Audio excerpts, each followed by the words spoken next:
নমস্কার, প্রত্যেককে স্বাগত ধর্মনগর নিউজিল্যান্ডের পর্দায়। আমাদের মধ্যে এইমাত্র উপস্থিত হয়েছেন উত্তর ত্রিপুরা জেলা police super IPS Bhanupada Chakraborty sir.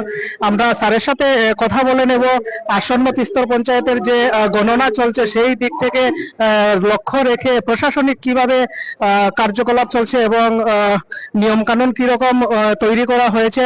Sir নমস্কার, আজকে আসন্ন তিস্তর পঞ্চায়েত নির্বাচনের গণনার দিন এবং সেই দিকে লক্ষ্য রেখে আজকে কি ধরনের প্রশাসনিক দিক থেকে নজরদারি রাখা হয়েছে, যদি সেটা একটু তুলে ধরেন। 8 তারিখে ইলেকশন হয়েছে, পঞ্চায়েত ইলেকশন। আজকে কাউন্টিং চলছে।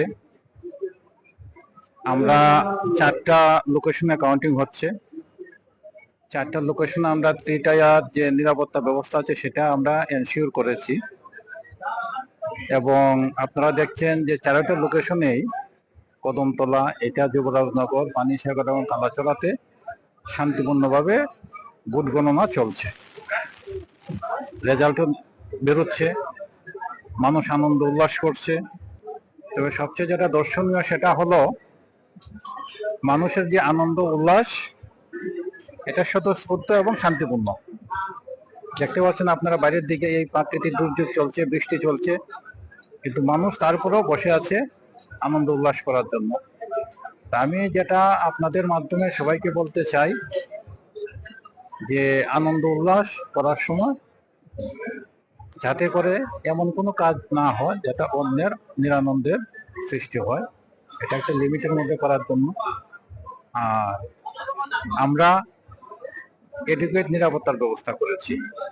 স্যার, আপনি এখন পর্যন্ত বিভিন্ন জায়গায় পরিদর্শন করেছেন, কোনো জায়গা থেকে কোনো ধরনের উত্তপ্তিকর পরিস্থিতি দেখেছেন এই পর্যন্ত? আমি ভিজিট করছি, বিভিন্ন রাজনৈতিক দলের নেতাদের সঙ্গে কথা বলছি। পাশাপাশি এই তো কাউন্টিং হল ছাড়াও আমি গ্রামগুলি পরিদর্শন করছি, যেখান থেকে মানুষ নির্বাচিত হয়ে এখান থেকে যাবেন।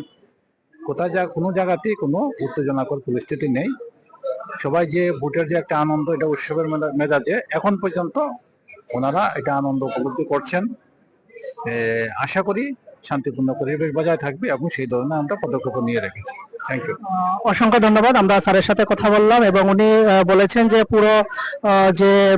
উনি পুরো প্রশাসনিক নজরে পুরো বিষয়গুলি আছে এবং কোনো জায়গাতে কোনো উত্তপ্তিকর পরিবেশ এখন পর্যন্ত নেই। চোখ রাখুন ধর্মনগর নিউজিল্যান্ডের পর্দায়। ক্যামেরা অরিত্রের সাথে আমি আছি নির্মল। ধন্যবাদ।